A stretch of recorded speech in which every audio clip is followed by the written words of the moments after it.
Bom dia! Que bom que nós estamos aqui novamente reunidos. Senhor, muito obrigado, Senhor, por este dia de hoje, porque amanhã é dia de Pentecostes, um dia belíssimo, em que teu Espírito vem novamente pela igreja, derrama tuas bênçãos, tuas graças para nós e renova a nossa igreja. Então, amanhã, de acordo com o nosso bispo, amanhã nós deveremos colocar às 6 horas da noite uma vela acesa na janela da nossa casa, ou então assim no nosso portão, onde a gente puder colocar uma vela acesa, né? E nós devemos rezar a oração do Espírito Santo. E às 12 horas, os sinos de todas as igrejas da nossa cidade, eles vão tocar durante 5 minutos. Olha que coisa linda, maravilhosa. E a gente vai ouvir aquela coisa bela e lembrar, né, que o Espírito Santo de Deus vem para nós. Então, agradecemos, Senhor, por isso. Como a nossa igreja é bela, né? Então, hoje, estamos aqui com um álbum litúrgico. A leitura vai ser João, capítulo 20, versículos de 19 a 23. E o título é O Espírito Santo nos orienta. Bom, aqui nessa segunda parte, vou explicar bem rapidinho, tem assim uma charada, responda a charada e descubra os códigos para decifrar a frase. Então aqui diz assim, o título deste livro é certo? Então vocês vão ver que palavra vai ser colocada aqui.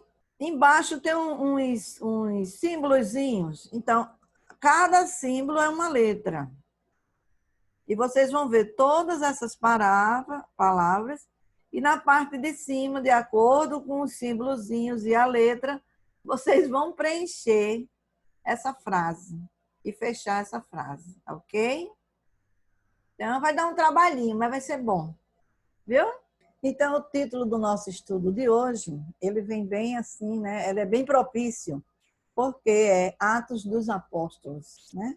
Então, só uma revisãozinha, assim, uma coisa muito rápida sobre os Atos dos Apóstolos, certo? Então, esse livro, Atos dos Apóstolos, como eu já falei para vocês, é uma continuação do Evangelho de Lucas, né? No anterior eu falei, né, que quem escreveu os Atos dos Apóstolos foi Lucas. Lucas era um médico que era um pagão convertido por Paulo, né? É assim, no período das viagens de Paulo, que ele fazia junto com Paulo, certo?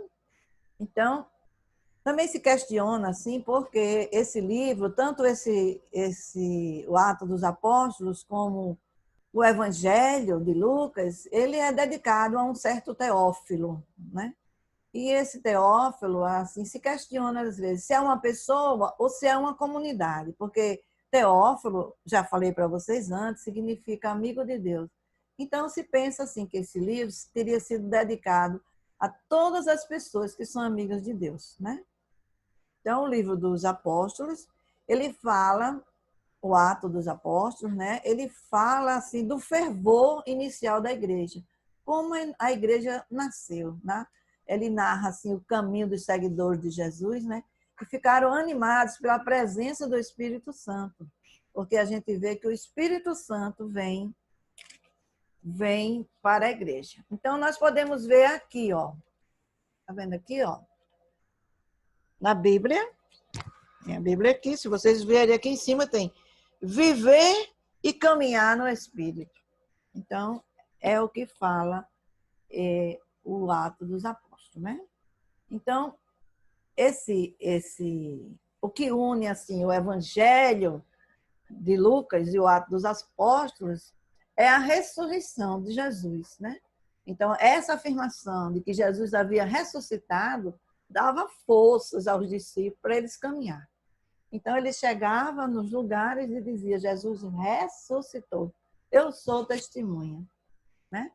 Então, esse livro ele é um relato assim, dos primeiros 30 anos após a morte de Jesus, como ficaram os discípulos, né? Então, como eu já disse a vocês, nesse livro ele como é que se diz? É falado assim, fala Atos dos Apóstolos, mas geralmente assim, quando a gente vai ler o livro, a gente vê que ele fala muito mais de Paulo, de Pedro, fala um pouco de Tiago e de Estevão, mas é pouco, né? A maioria. Por quê?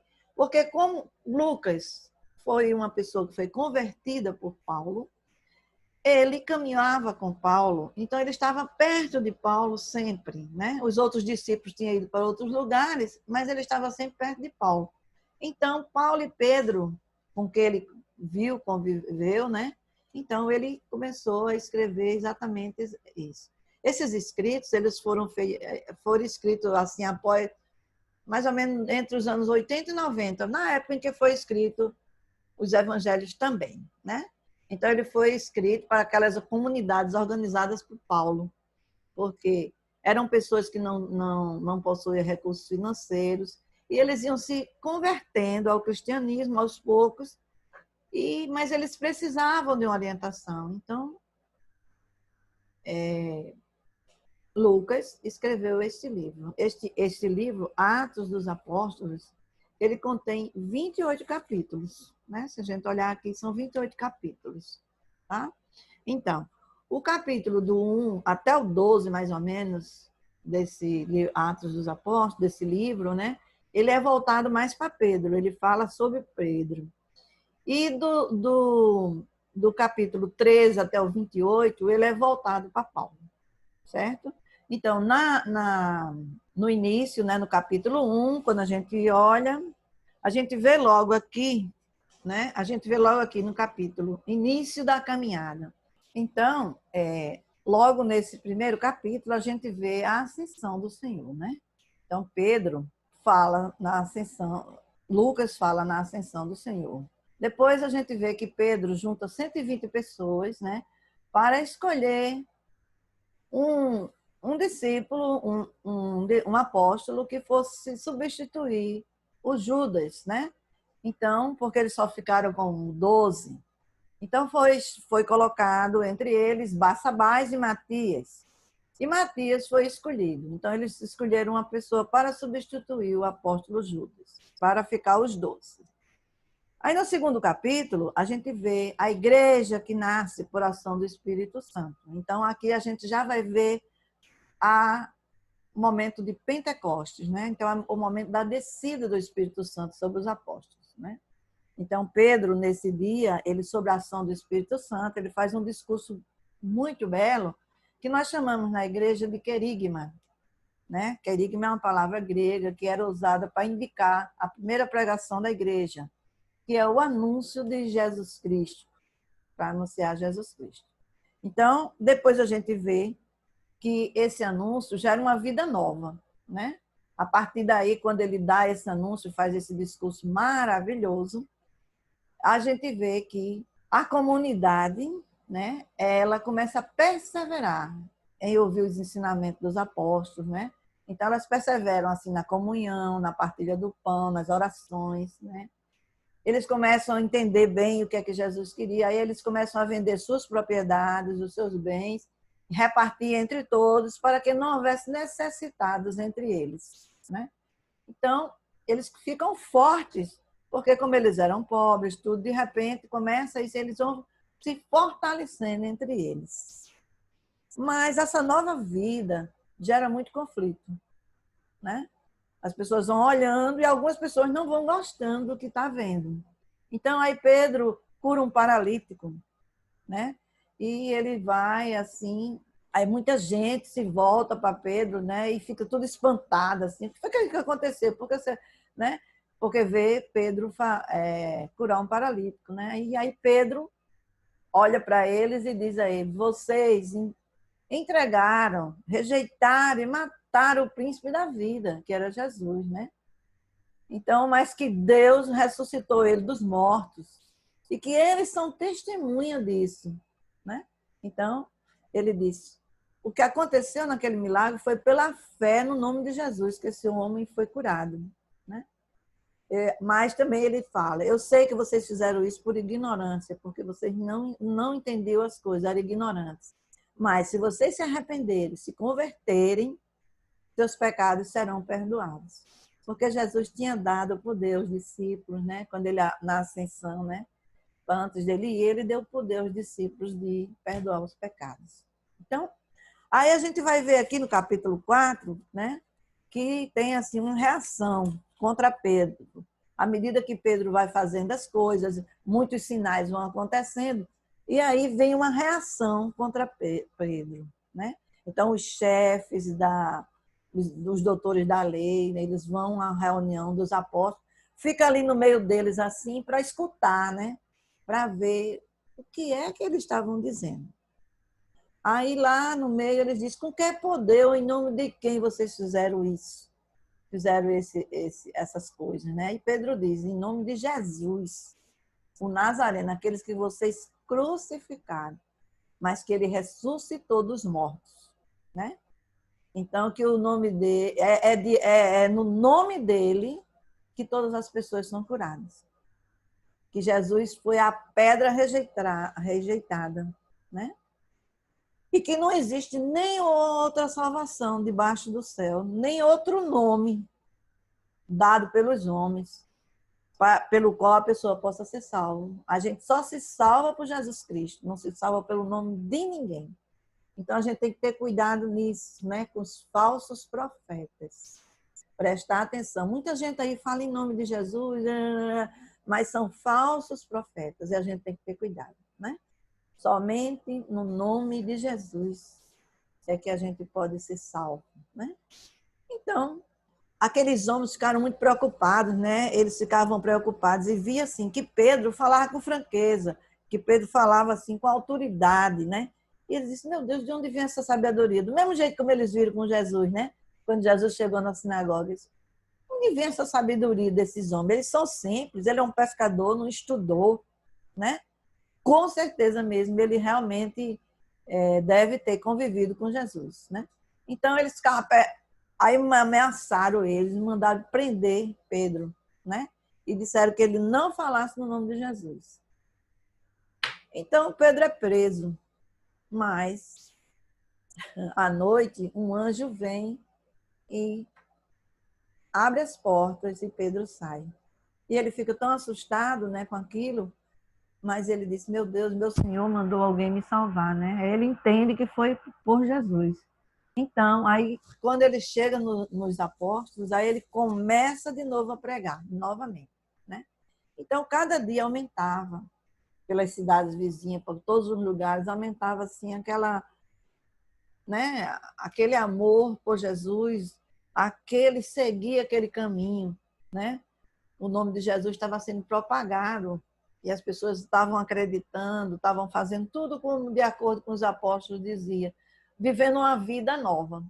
Então, os sumos sacerdotes ficaram muito preocupados, achavam que estava havendo uma revolução, né? E eles mandaram novamente prender Pedro. Mas Pedro chegou lá, aí Pedro foi interrogado, né? Mas não teve jeito, eles continuavam falando de Jesus. Então, eles pegaram, mandaram açoitar eles e mandaram eles de volta. Por quê? Porque eles pensavam que açoitando eles iam ficar com medo, né? Aí você vem aqui, a partir do capítulo 6, e você vai ver, né? Que essa perseguição produz uma missão. Porque à medida que a gente é perseguido, parece que o amor vai crescendo mais, né? Vai crescendo mais e a pessoa vai tendo mais aquela vontade de ir em frente, né? Quanto mais dificuldades, mais a gente tem vontade de caminhar, de ir à frente. Bom, estou falando de Pedro, né? Nessa primeira parte de Pedro, que aconteceu com ele, né? E o que diz nos Atos dos Apóstolos. Então, assim, quando quando eles estavam, né, distribuindo, dando a palavra, tudo, então alguém reclamou que estava faltando, assim, as viúvas e as crianças não estavam sendo bem cuidadas, que os apóstolos estavam se descuidando delas. Então, eles viram assim, como era muita gente, Eles precisavam fazer alguma coisa. Então, eles fizeram uma reunião e colocaram 7 homens, né? Chamaram 7 homens, pessoas boas, assim, que já tinham se convertido, que acreditavam, né? Chamaram 7 homens e entre eles estava Estevão, né? É a primeira vez que aparece Estevão aí, né? Então Estevão estava no meio deles e Estevão foi assim, como se diz, o primeiro diácono da igreja, né? Então Estevão veio, ele disse assim: e nós nos ocuparemos com oração e serviço da palavra. Então essa proposta agradou a multidão. E eles escolheram Estevão, que era cheio de fé e do Espírito Santo, né? Mas escolheram outros também, escolheram Filipe, Procoro, Nicanor, Timon, Parmenas, Nicolau, né? Escolheram 7. Então Estevão tinha assim um amor muito grande por Jesus e pela causa, pela igreja que estava começando. E ele pregava, ele era maravilhoso. Quando ele chegava nos cantos, ele ia na sinagoga, em todos os lugares, pregando sobre Jesus, né? Então, assim, como sempre, né? Quando alguém está falando a palavra de Jesus, alguém vem e coloca, né? Aquilo ruim, né? E começa a perseguição, e vão falar dele. E aí eles dizem que prendem Estevão, né? E vêm reclamar dele. Mas eles prendem Estevão, mas quando chega lá, eles perguntam: por que você está fazendo isso? Aí ele vai contar. Aí ele começa a contar, né? Desde Abraão, quando Abraão saiu da terra, né? E aí começa a falar. Aí vem falando todas as coisas, fala em José, ele fala toda aquela pregação, né? Desde o início de Abraão na Mesopotâmia até Jesus Cristo, né? Mas aí, quando ele fala, aí que há uma revolta grande em cima dele e as pessoas resolvem apedrejá-lo. Vão apedrejar Estevão e o que é que acontece? Estevão cai aos pés de Saulo. Saulo estava ali na hora. E aí o pessoal pede autorização para que ele seja morto e Saulo dá. E ele ali aos pés de Saulo, ele morre apedrejado, mas olha e diz que perdoa, né? E nesse momento assim que Saulo começa a pensar, que Deus é esse, né? Que mesmo morrendo ali, ele perdoou. Então, pronto. Então Estevão morre. Também aqui tem uma parte de Simão. Simão era um mago que ficou assim encantado por Jesus, né? Pelas coisas de Jesus, e ele foi atrás de Pedro, né? Porque ele queria comprar, olha só, ele queria comprar os milagres, comprar o que é isso? Eu quero comprar esse dom que vocês têm de fazer milagre. O dom vem de Deus, né? Não se compra. E aí foi triste, né? Porque ele teve que sair de onde estavam os apóstolos, porque eles viram que ele não ia dar mais para ficar pregando a palavra de Deus, se ele queria comprar, né? Aí também nessa primeira parte, também aparece aquela parte em que Felipe, que é o eunuco, eu já até falei para vocês o que era eunuco, eu expliquei bem direitinho, né? Ele encontra um alto oficial, né, da rainha Candace, e aí ele pede que alguém explique a ele as escrituras, que ele diz, como é que eu vou entender se não tem quem me explique, né? Então, às vezes, as pessoas querem aprender as coisas, mas não tem quem explique. Então, a gente, como cristão, a gente tem que ter essa disponibilidade para evangelizar, porque a gente precisa ensinar aquilo que a gente tem. Às vezes, a gente não sabe muito, mas o pouco que a gente sabe, a gente pode passar. E aí as pessoas vão aprendendo, vão despertando, e aí vão procurando e vão tendo mais, né? Bom, também aqui no capítulo 9, fala sobre a conversão de Saulo. Saulo, que depois ficou com o nome de Paulo, né? Então, fala sobre a conversão dele, né? Quando ele vai para o caminho de Damasco, também já falei isso para vocês, né? Que ele vai no caminho do Damasco e Jesus fala para ele, Saulo, Saulo, por que me persegues, né? Então, que ele vai, fica cego, né? E depois ele vai para a casa de Ananias e lá ele começa a ver, ele tem um sonho, né? E começa a ver. Já falei para vocês da conversão de Paulo. Se eu for falar agora aí vai ficar muito longo. Depois disso, Paulo começa a pregar, né? Então, Paulo começa a pregar. Bom, aí fala também, né, de Pedro, né, na casa de Cornélio, um centurião, né? Então, Pedro vai na casa do centurião e lá ele faz uma cura, né, do centurião. E o centurião, assim, era uma pessoa muito boa, ele dava esmolas, tudo. E toda a família dele, né, se batiza. Também Pedro cura uma mulher, né? Cura um homem que está 8 anos na cama e depois cura uma mulher chamada Tabita. E Pedro, assim, aí começa aquela confusão, né? Paulo começa a pregar e aí Paulo começa a pregar as pessoas de fora, né? As pessoas... Porque muita gente conhecia ele, dizia, eu não acredito em você, porque você é um perseguidor dos cristãos, você está enganando a gente, você está querendo dizer que acredita em Jesus para saber quem é as pessoas para depois matar. Então, muita gente não acreditava nele. E ele resolveu ir para outro lugar como é que se diz? Evangelizar os gentios. Só que aconteceu um problema. Quando ele chegava lá, tinha todas as pessoas que entravam para o caminho, né, como na época eles chamavam, eles tinham que fazer a circuncisão. E os estrangeiros, eles não queriam fazer isso, né? Isso era uma coisa dos judeus. Eu já expliquei a vocês também o que é circuncisão. Vocês devem se lembrar que eu expliquei bem direitinho. Então, o que aconteceu? Eles ficaram assim, né, preocupados e como é que eu vou fazer agora? Então, eles levaram esse problema para Pedro. Então, esse problema em Pedro foi assim um problema que causou o primeiro concílio, né? Primeiro concílio da igreja. Já expliquei a vocês também o que é concílio, né? Então foi o primeiro concílio da igreja que aconteceu. Por quê? Porque ele reuniu todas as pessoas na igreja, né?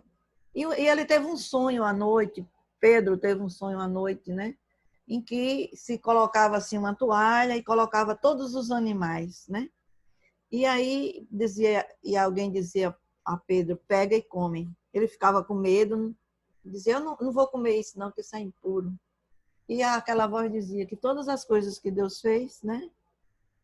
Não era impura. Então ele olhava assim e dizia, meu Deus. Então ele entendeu que os gentios não precisavam fazer isso. Eles estavam acreditando em Jesus, que eles poderiam acreditar em Jesus sem precisar fazer aquela coisa, né?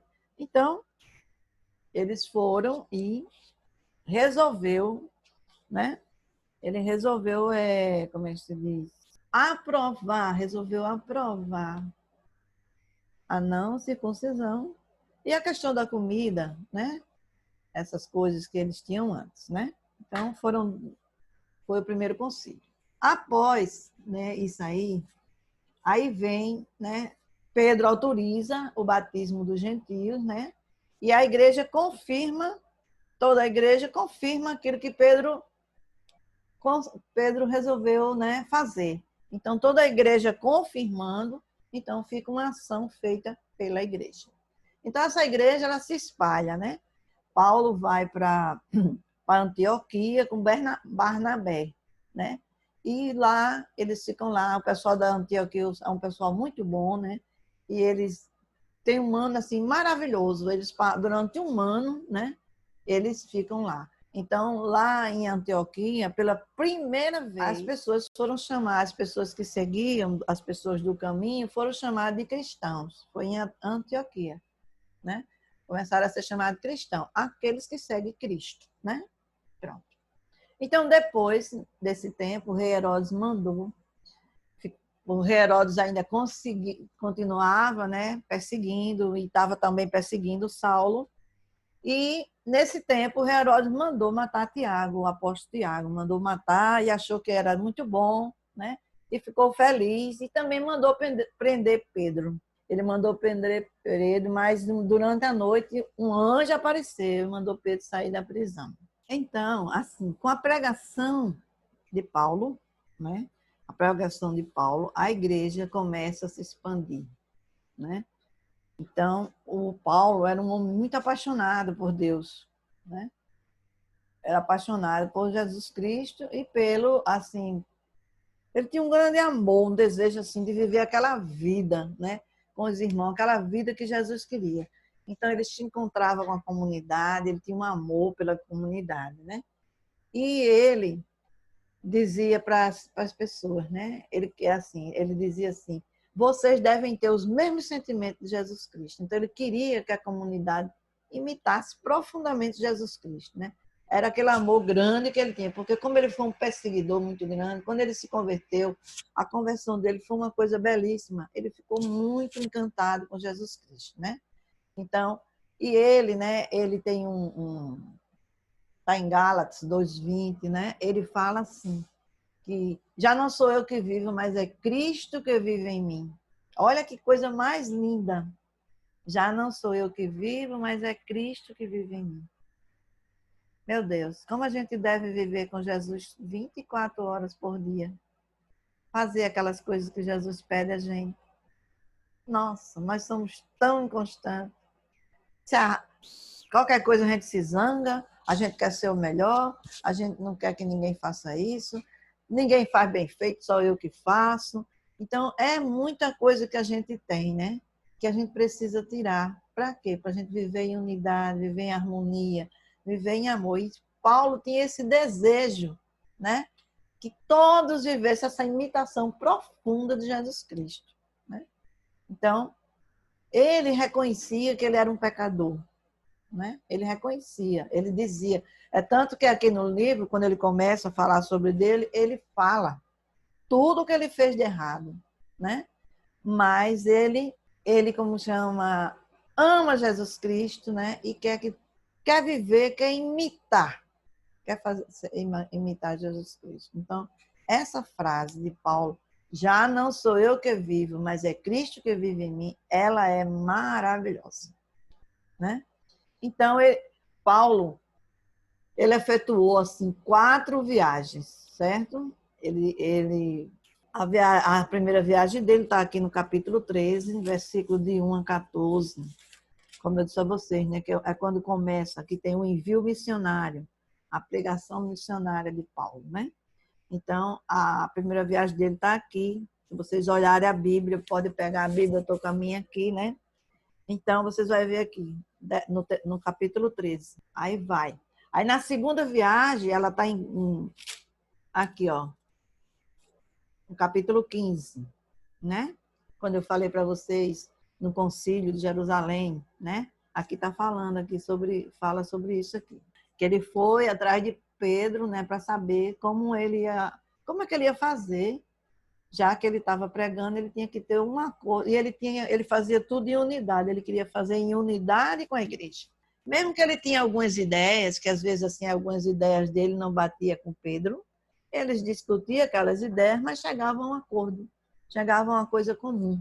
E aí Deus estava no meio deles, né? Então no capítulo 15 a gente vai ver a segunda viagem de Paulo. No capítulo 16 não. No capítulo 18, a gente vai ver a terceira viagem de Paulo, né? Diz aqui assim, nova igreja em Corinto. Nova igreja em Corinto. Então, a última viagem que Paulo fez está no capítulo 27. Deixa eu ver aqui, 27. A última viagem que Paulo foi para Roma, né? Então foi a última viagem. Ele sempre assim, todas as viagens, ele partia de Antioquia. Ele saía de Antioquia, né? E lá ele se encontrava nas outras viagens. Depois ele voltava para Antioquia para dizer o que aconteceu, tudo que tinha acontecido naquelas viagens dele. Aí depois, essa última viagem, ele foi para Roma. Mas lá em Roma, ele foi preso, né? E permaneceu um bocado de tempo lá, né? E depois ele queria se encontrar com os cristãos para irradiar a mensagem cristã, porque Roma era o centro da época, né? Mas, infelizmente, Paulo não pode terminar a sua missão, né? A sua missão, né? Para Antioquia, porque ele é morto em Roma. Então, bom, então assim, o Ato dos Apóstolos, ele termina aqui, né? Ele dizendo assim: Paulo viveu 2 anos inteiros com seus próprios meios. Recebia todos os que iam até ele. Porque ele ficou na prisão, né? Mas lá o pessoal ele deixava ele falar, né? Conversar com as outras pessoas. Então, diz assim: Paulo viveu 2 anos inteiros com seus próprios meios. Recebia todos os que iam até ele, proclamando-lhes o reino de Deus e ensinando as coisas a respeito do Senhor Jesus Cristo, com toda a franqueza e sem impedimentos, né? Aqui como diz aqui, né, se resume o objetivo central do livro, que é a palavra, né, dos apóstolos saindo de Jerusalém, que ela veio através de Paulo, né? Passa pela Judéia, pela Samaria e chega ao centro do mundo, que era Roma, que eles chamavam, né? Então, Paulo agora está algemado, continua evangelizando. Nenhum poder ou força consegue deter o caminho da palavra. É isso que Jesus faz com a gente. Quando a gente começa a falar nele. Nenhum poder ou força consegue deter o caminho da palavra. Então, Jesus disse: vós tereis muitas tribulações, né?